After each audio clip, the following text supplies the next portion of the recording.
All right, it is 4 o'clock Eastern Time. That's right, we're broadcasting from a new time zone, folks. This is Student Affairs Live, your weekly web show for student affairs professionals with topics that student affairs professionals want to learn more about.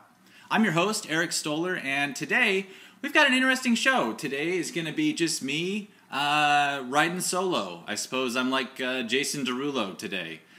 Today's show is going to be all about blogs and blogging, and I really hope to have kind of a conversation with everybody who's watching the show through Twitter today, because since I don't have a guest, essentially all of you who are watching via the SA Live, hashtag participating, etc., you're going to be my guests. I'm going to answer your questions, put some stuff out there, share some links, some information. This whole time, we're going to be broadcasting live from higheredlive.com, because Student Affairs Live is part of the Higher Ed Live network, so please feel free to check out higheredlive.com. Also, want to point out the fact that today, following the action on Twitter, you can look at SA Live, that's our hashtag, and follow at Higher Ed Live. Ardith, who is our intern for Higher Ed Live, Student Affairs Live, will be tweeting throughout the show, sharing links, etc. So please, folks, if you have a question, feel free to tweet it out at SA Live, and I will see it, hopefully, as it's streaming by through TweetDeck, and I will get to your questions. Also, quickly, want to give a quick shout out to Student Affairs' live sponsor. We're sponsored by Integral, the creators of the Schools app on Facebook. Be sure to check out their webinar series about how they can help you leverage Facebook to increase yield and retention. Now, that webinar happens this Friday at 2 o'clock Eastern, and Ardith is sending out a tweet with that link right now. We're going to start off with a little feature I like to call Challenge and Support. Challenge and Support, as many of you know, is sort of my weekly set of information, sort of news in higher ed that I've been paying attention to throughout the week or today that I want to share with you. Now, I've been on the road going from Oregon all the way to South Carolina, so hopefully none of this news is new to you. I had to catch up on a lot of new things for me. So the first thing I saw was Inside Higher Ed had a story called Crackdown on Clery Compliance. And it was really about the fact that the U.S. Education Department is really scrutinizing colleges and universities in terms of their compliance with federal laws on crime reporting. And it looks like initially they found some violations at 3 different universities. University of Northern Iowa, which consequently is my alma mater, University of Vermont, as well as Washington State University. And it seems like, in the story anyway, in terms of the details that are shared, that the schools might be violating the Clery Act in terms of full compliance, but it looks like they're still on in terms of crime reporting and doing things to make sure that their campus is safe. It's just some of the nitty-gritty with being compliant. It looks like they were failing a little bit on. So hopefully those schools can get those things figured out. But it was a really interesting article because a lot of folks in student affairs do a lot of work with making sure that campuses are, their campus anyway, is aware of what's going on in terms of campus crime. So good article there from Inside Higher Ed. And I saw an article that I really took a lot of umbrage with in terms of just how it made me feel. And it was an article that came from the San Francisco, the SF Gate, the San Francisco Chronicle. And it was called College Marketing Scrutinized. And, you know, at first glance you think, well, colleges do a lot of marketing. They have to obviously let students know, or prospective students know, about the fact that they're out there and that they have a great institution.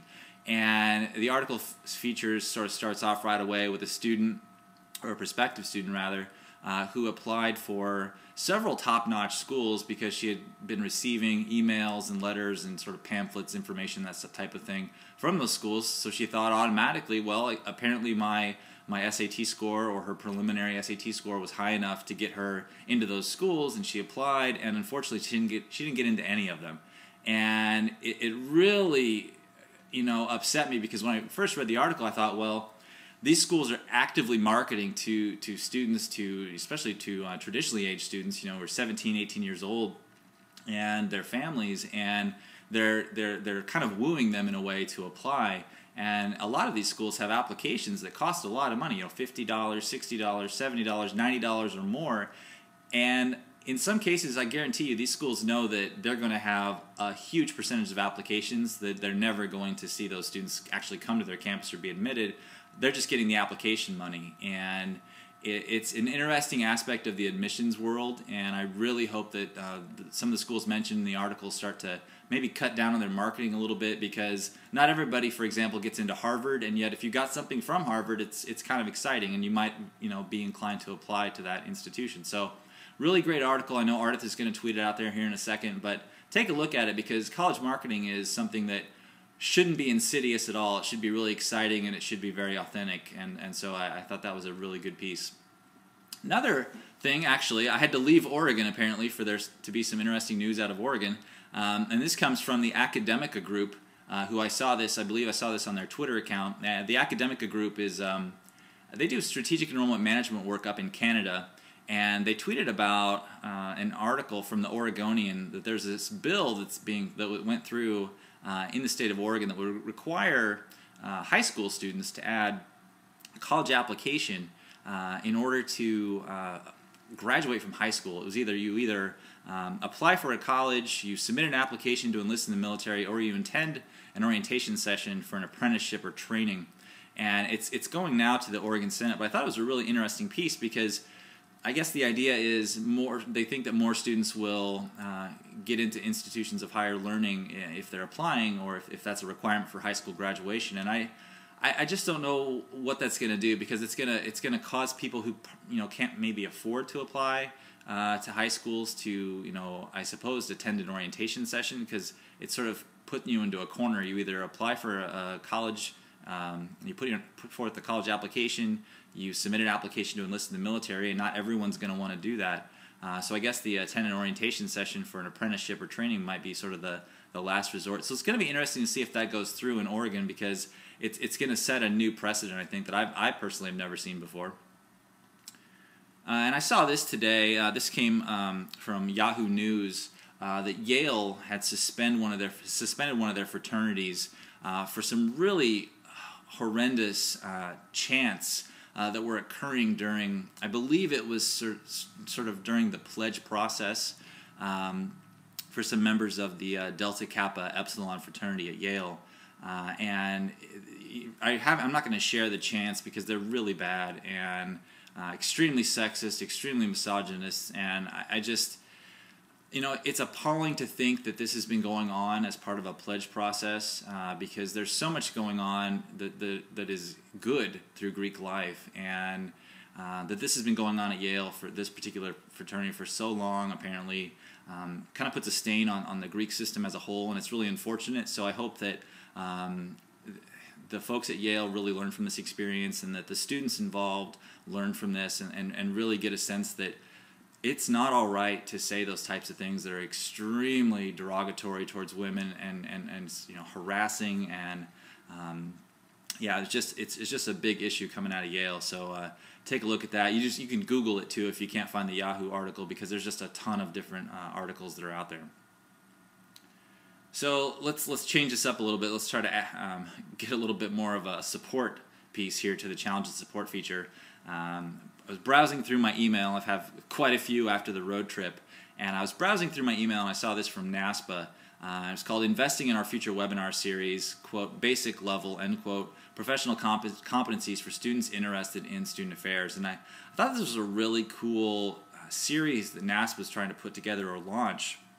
And it's basically, you can put forward an idea for a webinar that matches one of the professional competency areas for student affairs practitioners, and perhaps get your session accepted for this webinar series. And so the different areas, advising and helping, assessment, equity, diversity and inclusion, ethical professional practice. There's just a ton of different competency areas. And for those of you who are like myself, hoping that maybe technology makes it in there at some point in time, you could definitely integrate technology into a session that you were going to submit for that. So I thought that was a really cool thing that NASPA is doing, and I think it's the first time this has ever been done, or at least that I've seen in a while. So I thought that was really neat. Now, as always, folks, I like to give out an unsolicited shout-out of the week. It could be a person, a place, a company, a service, etc. And this week's unsolicited shout-out, I just came across this video this morning, and I have to give out my unsolicited shout-out this week to Ken Elmore, also known as @DeanElmore.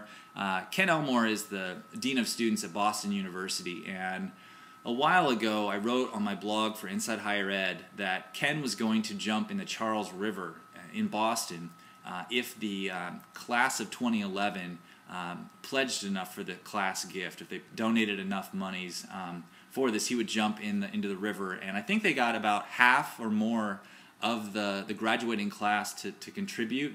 And so the video that Ardith is going to tweet out here in a second from @HigherEdLive shows Dean Elmore taking the plunge into the Charles, and it's just a really well-produced video, and I thought it was a really awesome way for the BU community to come out and just show support for the fact that, hey, the 2011 class gift rocked, and guess what? Dean Elmore, you sent him into the river, so good job, folks at BU. And again, unsolicited shout-out of the week goes to Dean Elmore for jumping in the river and having a great time.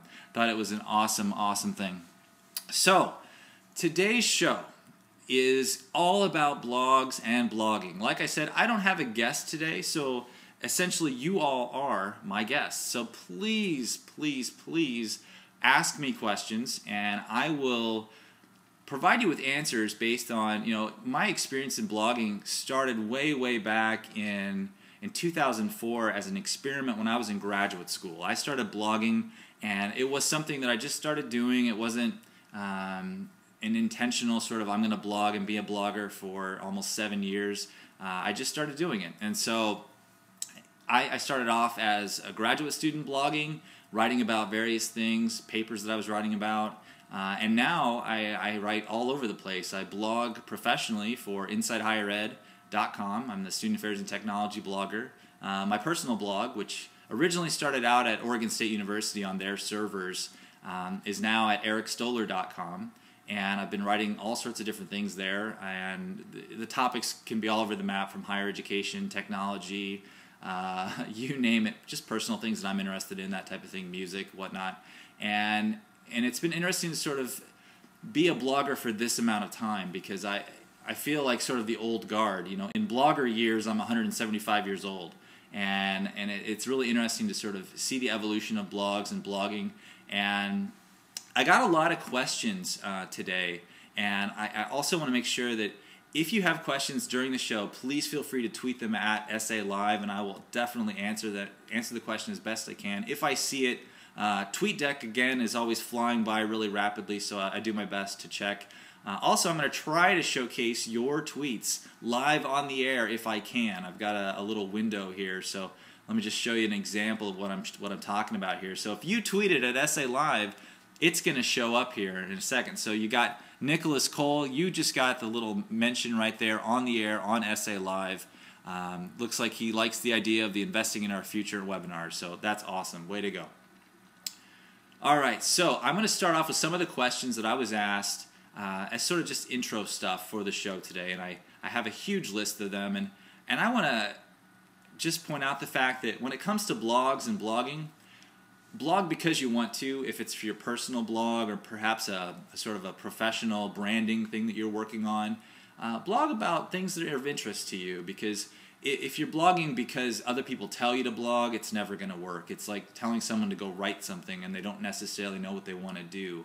And I always say, if you're blogging either from a personal perspective, from a group perspective, maybe you want to do it as part of your unit, your department within your student affairs functional area, always start off with the question of, what do you hope to do? Why are we doing this? Because if you answer those questions, what are we doing? Why are we doing it? That'll give you some focus, some context as to why you're blogging. Because just blogging for blogging's sake is fun if you want to do it, but it doesn't necessarily keep you motivated to do it sometimes. So I have a ton of questions from folks, and I'm just gonna start off and go through them here. Melissa Judy, who is at Melissa Judy, asks, if you talk about work stuff in your personal blog, are there rules about how often you should post new blog entries?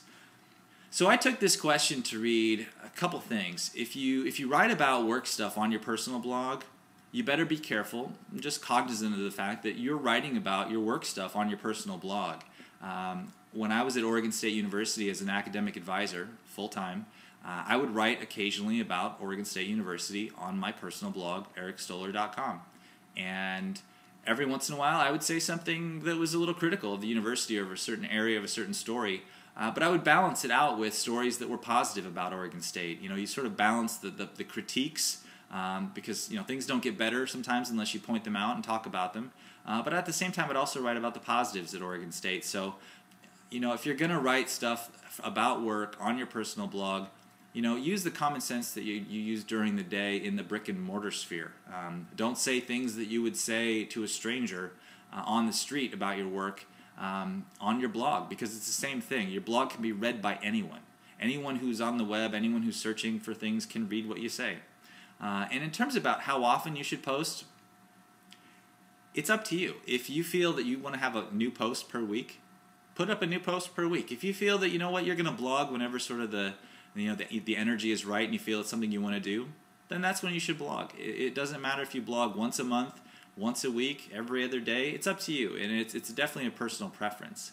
Now, if it's a department and you're doing it professionally, sometimes it's good to blog a little bit more on a schedule, maybe once a week, maybe once a month, so that people get used to your schedule and they get sort of used to becoming regular readers of your blog.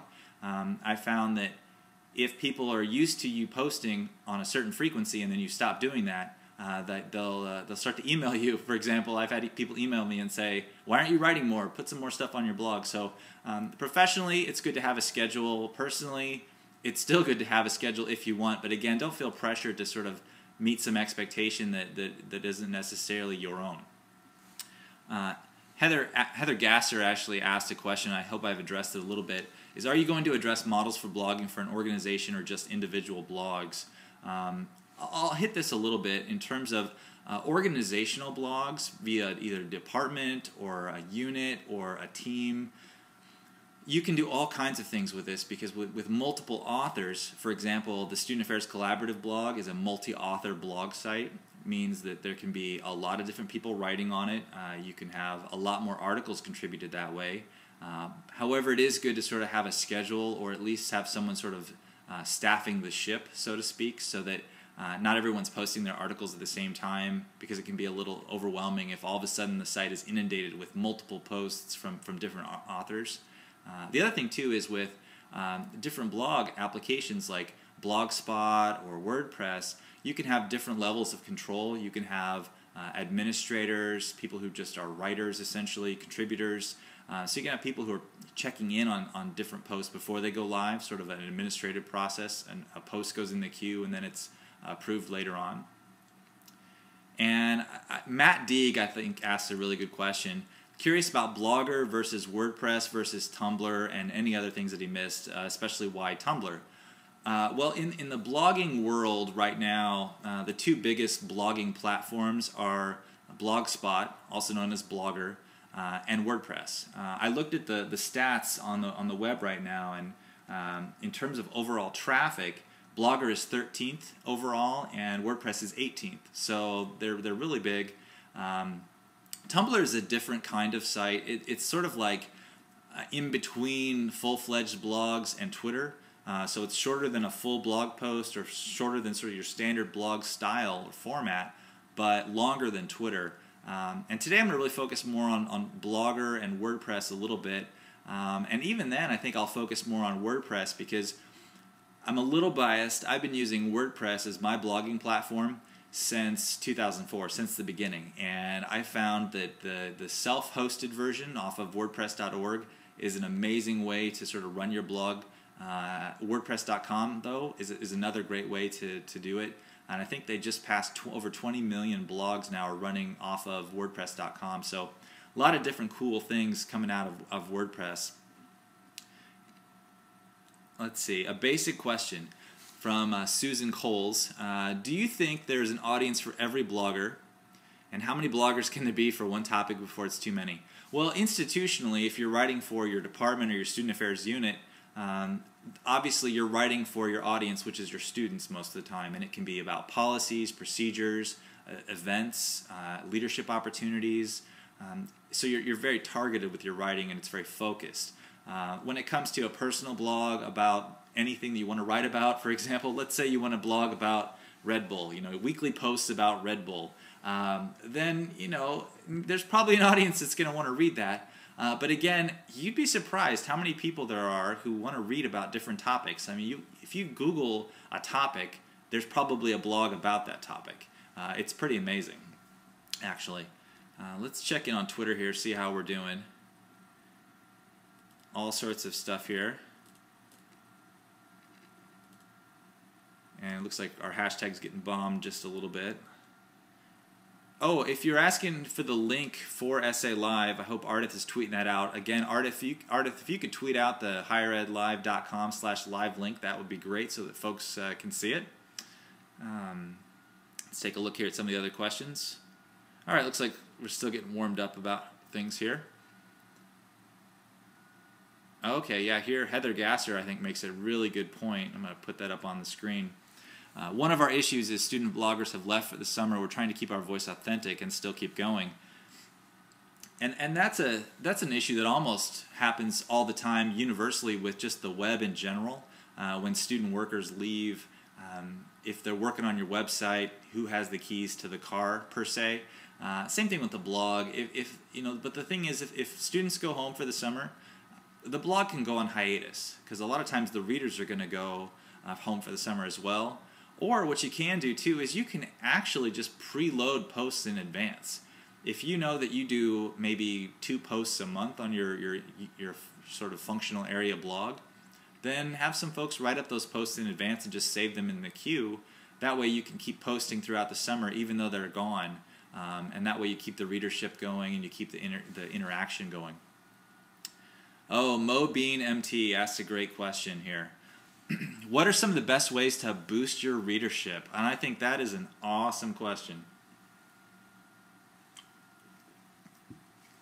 Well, I think in terms of boosting readership, it's twofold. If you're hoping that you're going to get a lot of readers and they're your students for a student affairs blog, if we keep it sort of in the professional context, then you might have to market it a little bit to students. You might have to post it on Facebook, tweet about it, put up flyers even for heck, because sometimes you just have to market these things so that people know that they exist.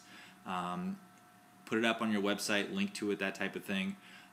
If you're blogging though for a personal blog and your focus is about readers, then I would say there are a lot of things that you can do. Comment on other folks who write about similar things. The way I got a lot of people reading my personal blog was that I commented on a lot of blogs that were writing about about topics that I was interested in.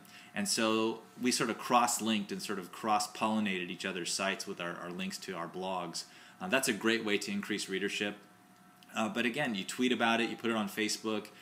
You may have to you just kind of shout from the rooftops that, hey, I've got a blog. Now, I would also put this out there.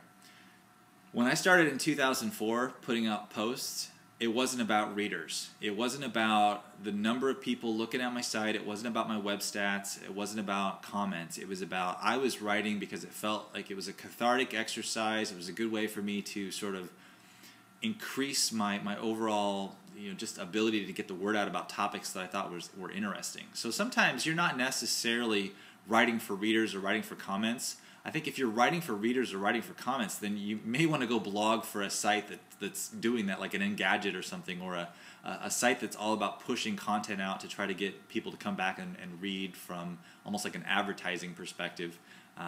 Blog because you want to. Blog about the topics that you are most passionate about, and if you keep doing it over time, your content will get indexed by Google, which means it'll be searchable. And the more content you have, the more searchable it is. I think on my own personal site, I have over 600 posts and well over 2,000 comments. I haven't looked at the stats for a while, but you have to put out content. That's the biggest thing with blogs, that blogs are tools, right? You have to have good content and good strategy. If you're a student affairs area and you want to have a blog simply because you want to have a blog, that's probably not the best motivation.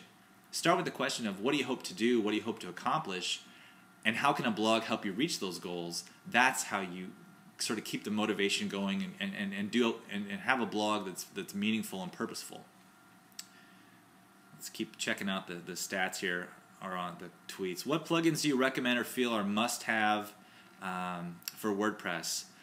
Well, I think if you're using WordPress, some of the plugins that are probably the most instrumental, one of them is going to be Akismet, which is an anti-spam plugin. Akismet has saved me from having to go through and read a ton of spam comments, because the second you have a high traffic blog, and my blog, my personal blog, tends to get somewhere between 8,000 to 10,000 unique visits a month. If you have that kind of traffic, you're going to get spammers that are going to be attracted to your site. And I found that Akismet has saved me from having to read a lot of stuff. There's just cool plugins out there too. For example, I was writing some of these down. The Blackbird Pie plugin, it enables you to embed tweets in a WordPress blog post. And now some of this is the WordPress.org platform versus the WordPress.com platform, so please keep that in mind. But Blackbird Pie is really nice because you can embed tweets into posts, and they're dynamic, so it says when they were tweeted originally. All the different buttons like favorite, retweet, that type of thing are in the actual embed, so that's kind of a cool thing. Site index plugins, things that help your readers find your content, I found are really useful. So I have a site index plugin that enables me to create a site index on my personal blog on WordPress of all my posts, which is really slick because I have a lot of posts and a lot of content, and sometimes people don't want to necessarily dig through all of it. Now, the other neat thing about, and thanks Matt for putting that out there, although that might be an older post that I did on Blackbird Pie, they've changed it up a little bit, sort of different iterations of different plugins for WordPress. But yeah, Blackbird Pie, Akismet, Site Index is a good one.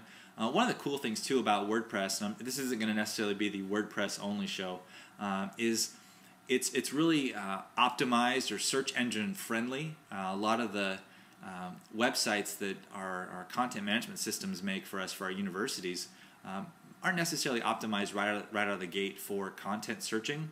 So if you're a student affairs area and you want to have content, for example, maybe academic advising, you want to create content for students to be able to find, you create that website using WordPress as your sort of content management system, and you've got an instant sort of optimized for search engine site because it's out of WordPress, so it's kind of cool. The other thing about WordPress that way is that it's fairly accessible as well. So right out of the box, it's accessible for users with disabilities who might be using screen readers to access your content. So there's some cool things that you can do with WordPress, but again, there's cool things that you can do with other blogging applications like Blogger, like Tumblr, that type of thing. So it's not just WordPress. Okay, so Lisa Endersby asked a question. I'd love to hear more about your thoughts around blogging motivation and inspiration.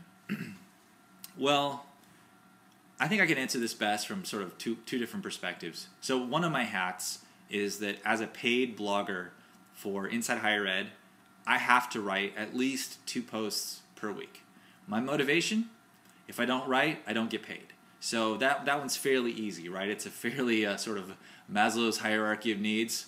Very basic, right?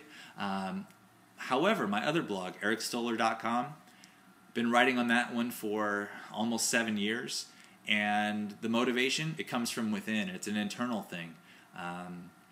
It's about an idea that I see that I want to write about, because writing enables me to express my thoughts in a way that sometimes if I just think about it, it doesn't come out, it doesn't formulate as well. So I write because it helps me put my thoughts out there. It helps me engage with folks who might be interested in the topic, because then they'll comment and I'll get to read their comments, and then it sort of creates this dialogue around a certain topic. And if you're sort of a consumer of media, I've found that can help with motivation too, because I look at a lot of different sites, a lot of different content, and I found that I bookmark a lot of different things using Delicious.com, social bookmarking service. And I look at that stuff all the time, and then I'll just bookmark different sites. And I would say, I think if you go to Delicious.com, you search blog post ericstoller.com, I have probably bookmarked hundreds of things that I've never blogged about, but I thought about it. And so it helps me sort of keep a running online dialogue, if you will, of things that I might write about someday. Let's see, Karen Gibson, how often should you post a blog? Does it matter? Well, again, blog when you want to, blog about things that you are excited about, and if it's a professional blog, there's going to be a schedule that's mostly going to be dictated by the strategy that you've come up with. Again, what do you hope to accomplish? If you hope to engage with students from perhaps it's leadership information, then you want to maybe blog post or post a blog maybe once a week. Mike Severy, great question. Wish I knew how to make time to synthesize, solidify, share, and apply. Some make it look so easy. Well, little tidbit here, Mike. I got to tell you, there are some times when I have 2 posts a week for InsideHigherEd.com. There are some times when I'm down to the wire. It's a Monday through Friday publishing cycle, and my last post, if I've got one published already, my last one has to come out on Thursday evening to make the Friday email that everybody gets in the morning. So sometimes, and because I used to be in the Pacific time zone, I could be writing as late as 9 o'clock, 10 o'clock, or even a little later, and still make the deadline for the early morning email. However, now that I'm on the East Coast, we'll see how that works with the time zone change. But so sometimes I think it's more about perception. People think it's easy. People think that we're super organized as bloggers. So know that sometimes, again, don't think that everyone has it so easy. And I think that sometimes blogging motivation, it comes from all different areas. It can be maybe have a collaborative blog. The Essay Collaborative site is helpful for me because it's a community of student affairs practitioners who get together and write about different things, and it keeps me inspired, keeps me energized, and makes me want to write because I want to contribute to that community, just being a community of scholars, essentially. Let's see. Gary Honickel asked a question. Any recommendation for a WordPress plugin that automatically sends a post to Facebook? Got this one in the bag, Gary. It's called Deliverit. It's DLVR.IT. And you can actually have it automatically feed your blog's content to Twitter, to Facebook, LinkedIn. It's pretty much, I think, anywhere that has a either an API or an RSS feed importer. So it's really slick. That's how the Essay Collaborative blog sends content out, so I would continue looking at that. Let's see here. I'm going to check in on Twitter here. Looks like Ardith is tweeting all kinds of stuff.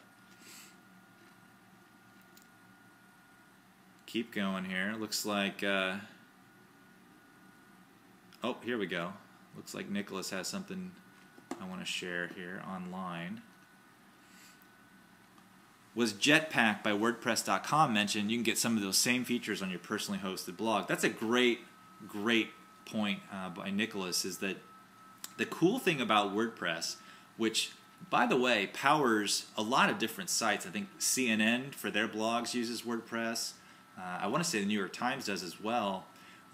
But there's a lot of features that WordPress.com has developed that they don't necessarily give to the WordPress.org self-hosted community. Excuse me.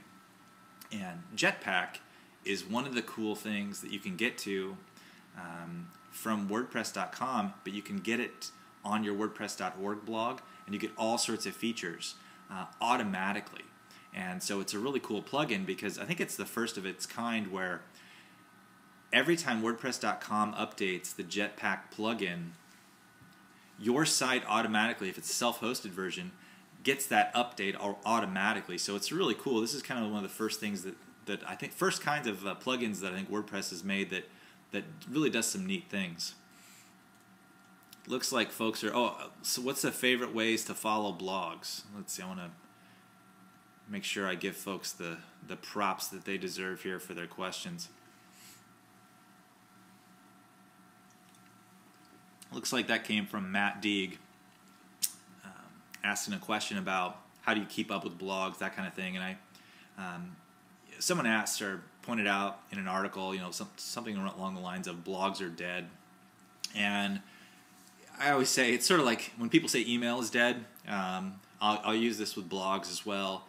If blogs are dead, then they're like zombies. They're still upright, they're still moving, and there's a lot of them. So watch out. Because there's a lot of blogs out there, and how do you keep track of all these blogs? Because everybody's writing about something, it seems. Well, have you ever noticed usually it's kind of the right-hand corner of a site, there's a little orange block, kind of has like 3 waves coming off of it in the block, and that is usually the symbol for RSS, and RSS is really simple syndication. It's a way for people to take blog content and stream it to other places. So I like to use Google Reader, which is what some folks have mentioned. Google Reader is a great way to subscribe to blog posts. there's a really good video about RSS that Common Craft made a while ago. Kind of what is RSS, how does it work? But that was Common Craft, and take a look at that video. I'm sure Ardith will tweet it here in a second, but it shows you how you can keep track of multiple bloggers and blog posts using RSS with Google Reader, and it's just a really good way to keep track of blogs. I found that I think I pay attention to about 300 or 400 different blogs, but they don't always post new things. So the way RSS works is instead of having to look at maybe 300 bookmarks or favorites, depending on my browser, which would take forever, I basically go into Google Reader, which tells me if a blog has updated something. So if there's a new post out of maybe those 300 blogs, I'll get to see it, as opposed to having to check individually each site. So it's kind of like a digest of all these different blogs, and if they have new content, I'll get to see it, which is really handy. I can't speak enough to how RSS is useful. One thing that I haven't mentioned yet is sometimes people don't necessarily always want to go to your website. They don't want to go to your blog. They don't want to necessarily look at Google Reader for content because they're a little intimidated maybe by the fact that RSS sounds a little scary. One thing that's really cool is you can use something called, it's a service called FeedBurner. And FeedBurner, it's feedburner.com, they basically take your RSS and you can do all kinds of stuff with it. One way that they use it is that you can make a little widget that you put on your blog that says, subscribe to posts via email.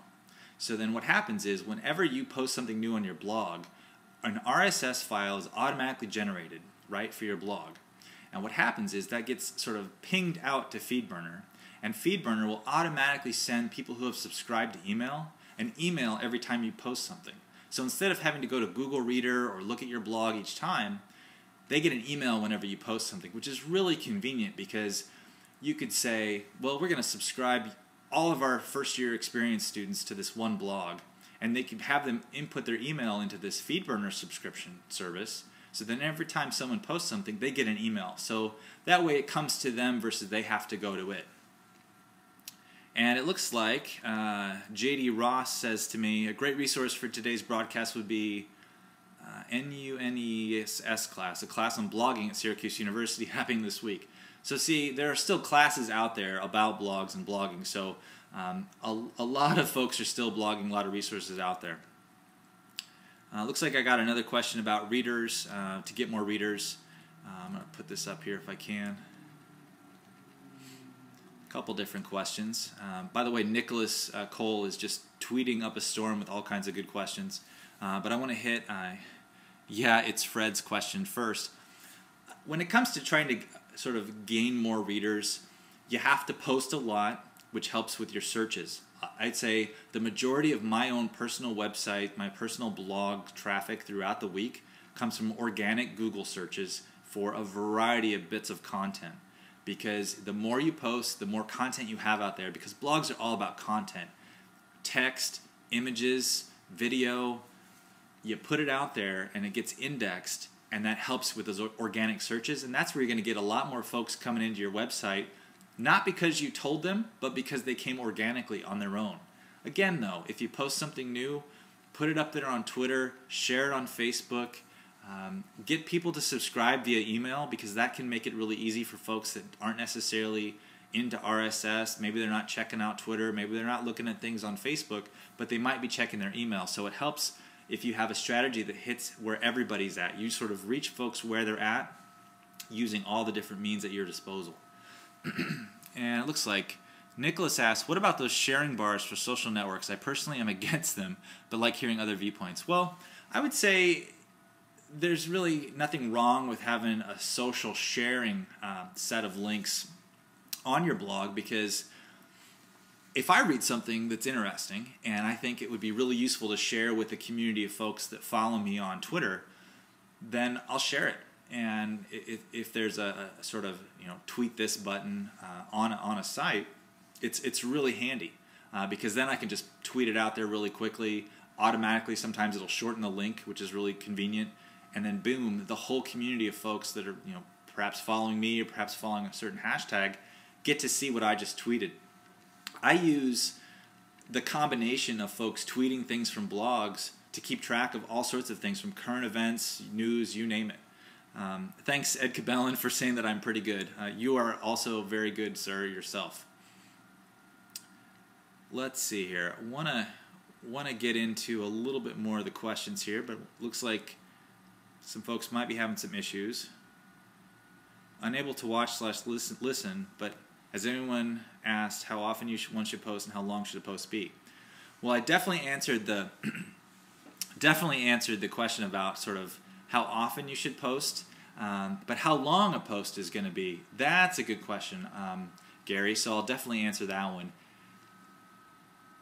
A blog post, if it's longer than 140 characters, or even if it's not, is fine. You could post whatever you want to post. You want to post a haiku on your blog? Go for it. If you want to post a research paper, do it. A blog post, there used to be sort of certain communal rules or sort of community-based etiquette around blogs and blogging. Well, blogs are so much more versatile now than they used to be, in that it used to be a person's blog was sort of this is how my day went, sort of a journal, right? They used to be just journals about people's lives. And now they're resources, they're people sharing things, and don't get stuck up on how long a post should be. For example, sometimes I'll post something that's a couple paragraphs in length and call it a day, or a lot longer. Blogs depend on the writer, and if you want to write something that's longer, go for it. I mean, a lot of blogs that are out there have really long posts, and if they're good, if it's good content, it's interesting, people will read it. So, if it's for your students, if it's a professional blog, one of the hallmarks or highlights of blogging is that it was short, sort of digestible content. So, if you're writing for a functional area, let's say you're doing a student conduct blog, maybe your posts are going to just be a couple, maybe 2 to 3 paragraphs in length, and you'll call it good. I'm going to take a sip here of this delicious Red Bull because I've been talking a lot this show, much more than normal. Okay. I wanted to share via Ardith, who is tweeting all sorts of good things here, some examples of some websites. And it looks like she's tweeted a few already, but some blogs that are out there. University of Idaho Women's Center, they're on WordPress.com. Excuse me. The Student Involvement and Leadership Office at University of North Carolina at Pembroke has a WordPress.com based site. All sorts of blogs though.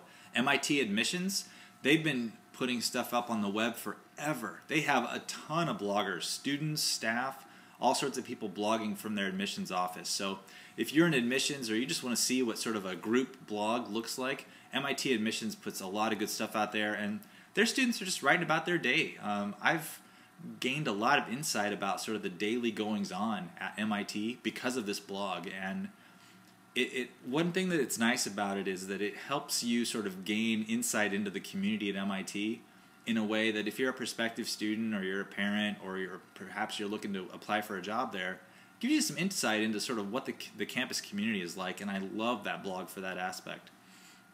Again, my shout out of the day today was to Ken Elmore, and as BU's Dean of Students, he has a blog. Ken 2.0 is his blog, and he just writes about a variety of different things. It's not necessarily about policies or procedures or events or news. It's kind of like Ken's thoughts, which he shares with the community. And you know, it's the kind of thing where if there's a blog post that resonates with you, you read it and take a look at it, and if not, keep going. Kent Smith, who's the Vice President of Student Affairs for Ohio University, has a blog that he just started up a little while ago. And I love that there are VPs out there and deans of students who are blogging, because it's a great way for those folks to sort of connect with people when they're really busy and they don't necessarily have the time to meet with everybody, but they can share a lot of wisdom and insight via blogs. Webster University, they have a blog. It's called Staying Connected. It's for parents, so that's kind of neat. If you're a graduate student, it's fun. If you're a graduate student in student affairs, there's some really good blogs out there. One of the ones that I'll sort of highlight, and I have a bit of a personal bias towards this one. This is the CSSA blog at Oregon State University. It's the College Student Services Administration blog, and just kind of some neat little stories from some of the students in the higher ed program there. Okay, let's see what we've got going out here on Twitter.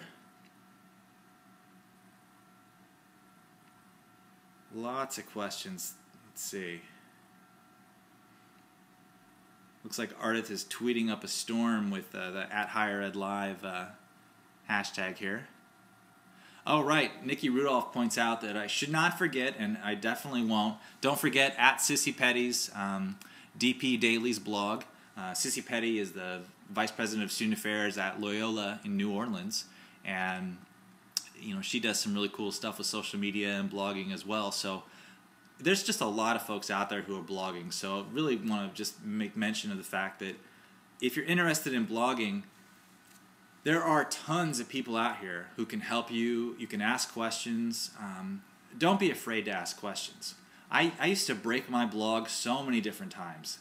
For example, I would log in there and edit things and insert code and delete this, delete that, and break my blog and bring it back to life and break it again. Don't be afraid to break stuff. You've got a lot of folks out there that can help you. For example, I saw that Ed Cabellon was tweeting earlier. I know that Ed has done a lot of help with folks. He's helped them out quite a bit. Shoot me an email, hit me up on Twitter. Lots of different folks you can ask questions to who are willing to reach out and help you, because we've been doing it for a while, and there's just so many different things. But one thing, don't get hung up on the technology or sort of all the bells and whistles. If you go to something like WordPress.com, create yourblog.wordpress.com and just start writing. And if you're kind of hesitant to say something, you're not sure what you want to say, just put a title on there, type a few words, sentences, paragraphs, etc., and publish it. And then start doing it, and repeat. It's like your shampoo, rinse and repeat. Keep going. Just keep writing. And again, if it's for your department, if it's for your functional area, start with that strategy. Start with the question of what are you hoping to accomplish? Why are you doing this? And that will drive why you're using a blog. Because sometimes blogs aren't necessarily the tool that you should use. So there's all sorts of things to kind of go into this, consider, but what are you hoping to accomplish? And again, if you're doing this just for yourself, for your personal brand, just write things. It doesn't necessarily have to be about student affairs. A lot of times I think people in student affairs get hung up on the idea of my blog has to be about student affairs all the time. Well, look at my blog. My blog goes everything from the weather to messenger bags, United Airlines ticket vouchers, to you name it, music.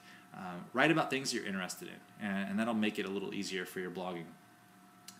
Let's see here. Oh, one thing I wanted to bring up too is that a lot of times people get hung up on the idea that their tech support won't let them create a blog. It's sometimes the tech folks on campus, IT, that type of thing, won't let you create a blog because of security reasons, because of just policies on campus.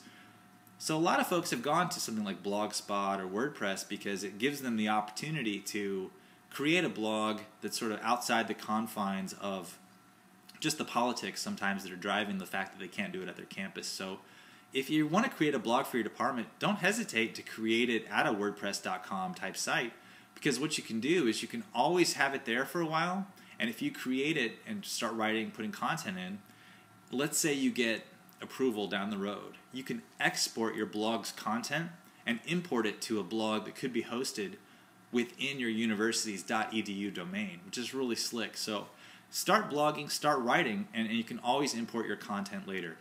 So folks, any questions for me as I keep going here with the show? I want to make sure that we get all your questions answered. Looks like TweetDeck may have froze for me here. Anything else you'd like to know about blogs and blogging? But the biggest thing is blogs and blogging, start with the why, start writing. It's not that hard to start putting up content. For example, let's say you just want to have a blog that's all about videos. Go to YouTube and there's the little embed share button. It gives you the embed code or the URL to import into something like a WordPress blog, and then bam, you've got an instant way to create content and post different things. And also, just don't forget to Google things, because Google is such a great way to get help and support for finding out ways to blog. And I was looking at some of the resources here. WordPress.com gives you tons of different web stats that are amazing in terms of analytics and looking at different things. There's a lot of free features. I noticed that Blogger went down a little while ago. It was an article in the Chronicle about a Blogger outage, which is blogspot.com. Kind of went down during finals week, and the title was Blogger outage during finals week rattles some students and professors. Well, that's the one sort of issue sometimes, is these are free services, so they do go down every now and again. However, WordPress.com, I would say this, because they have such VIP clients, they don't tend to go down very much, if at all. So please note that these are free services, and sometimes they go down. But again, my self-hosted site, it sometimes goes down as well. One other thing too is, if let's say you have a blog that all of a sudden your post, your content goes viral. There's a plugin that you can use if you have a .org hosted version called WP Cache, which basically lets your blog get tons and tons of visitors to it without crashing. A lot of times, if a blog post is really popular, it can take down that particular blog. But so note that there are plugins out there that can cache your content, which basically means it loads pretty much immediately without having to cause any sort of issue with your server. Let's see a question here from Donnie Jenkins. Should you create different blogs for personal use versus professional use? Content might be sporadic on one.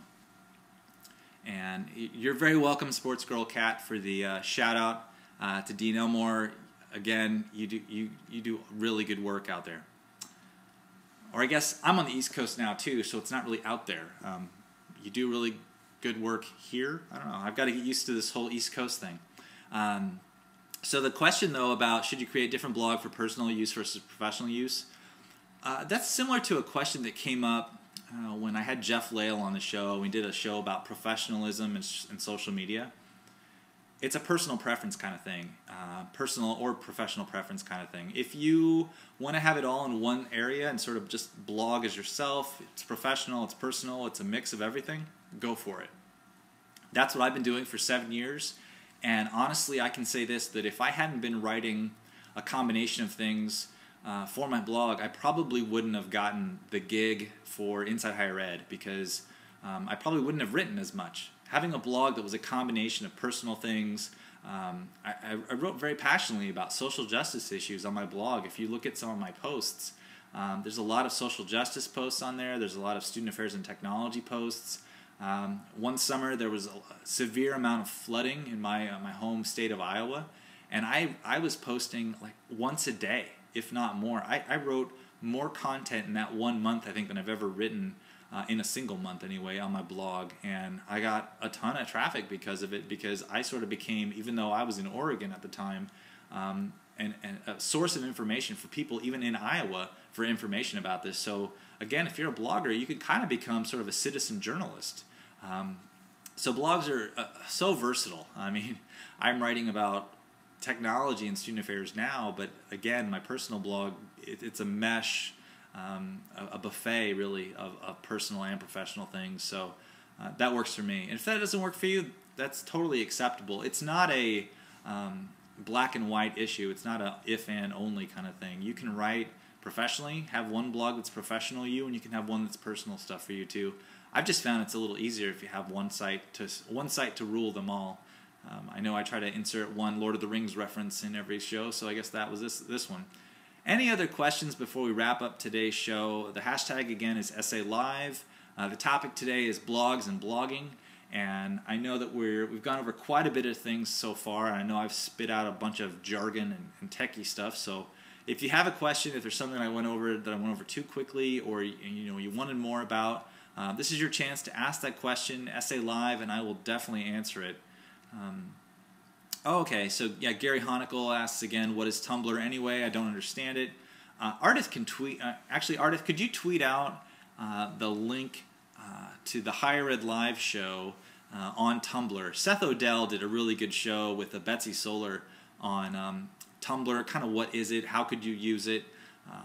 But again, Tumblr is a tool, just like WordPress is a tool, Blogspot is a tool.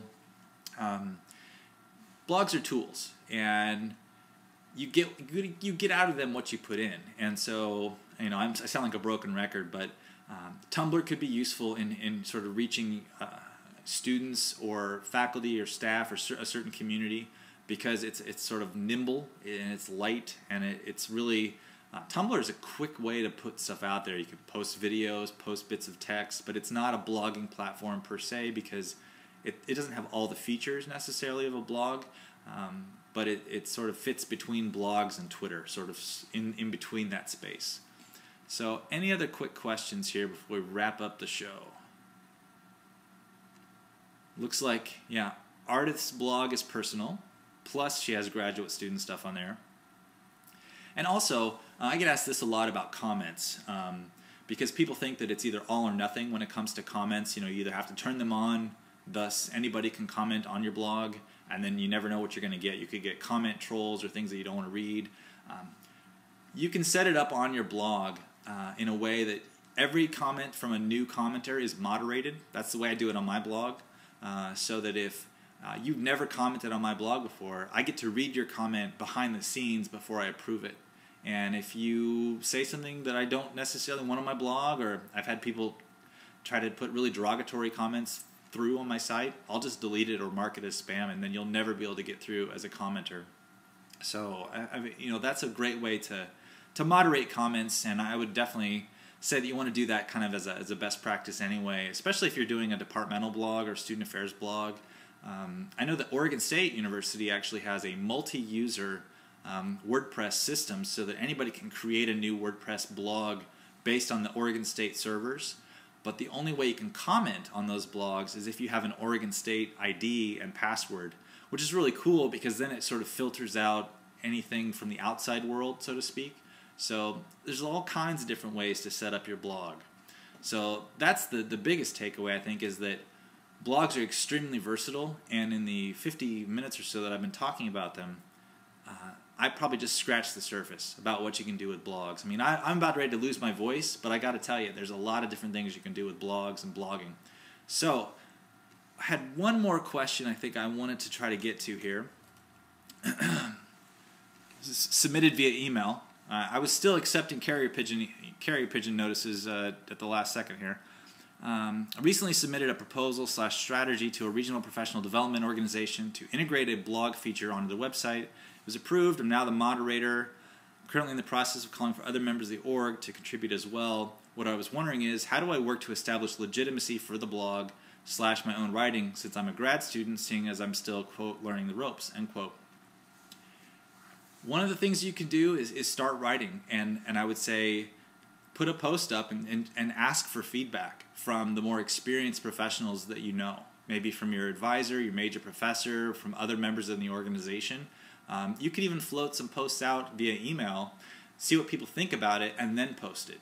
That way you can kind of have it vetted a little bit if you're worried about your content being informed enough based on the experiences that you bring to the table. And that question came from Ryan, I think it's Togren. I'm not sure if I'm pronouncing it correctly, but that could be one way that you could sort of figure out if what you're writing about is legitimate, that you want to write, if it's valid, that kind of thing. So lots of questions. Let's see here.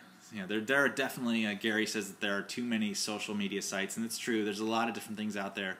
But again, it's like if you go to a hardware store and there's tons and tons of different tools, and there's going to be the shiny and new tool that's out there, and you might think that's the cool tool because it looks so cool and it's shiny and it's new. But again, when you walk into a hardware store or a tool store, you pick the tool based on what you're trying to accomplish.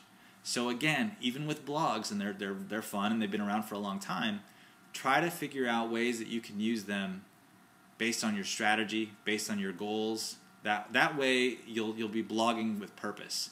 At least if it's professionally. If it's a personal blog, you don't have to blog with purpose. It's fine. Blog about whatever you want to blog about. I mean, a lot of the blogs that have gone on to fame and fortune have been sort of niche blogs about a variety of different topics. Well, I think that's going to wrap up today's show about blogs and blogging. I'm really excited that you all tuned in. I want to give a quick heads up for next week's show. Next week, I'm going to have Jeff Jackson on the show. He tweets at Jeff Jackson, and that's going to be May 25th, so next Wednesday at 4 p.m. Eastern Time. And Jeff Jackson is the creator of BreakDrink.com.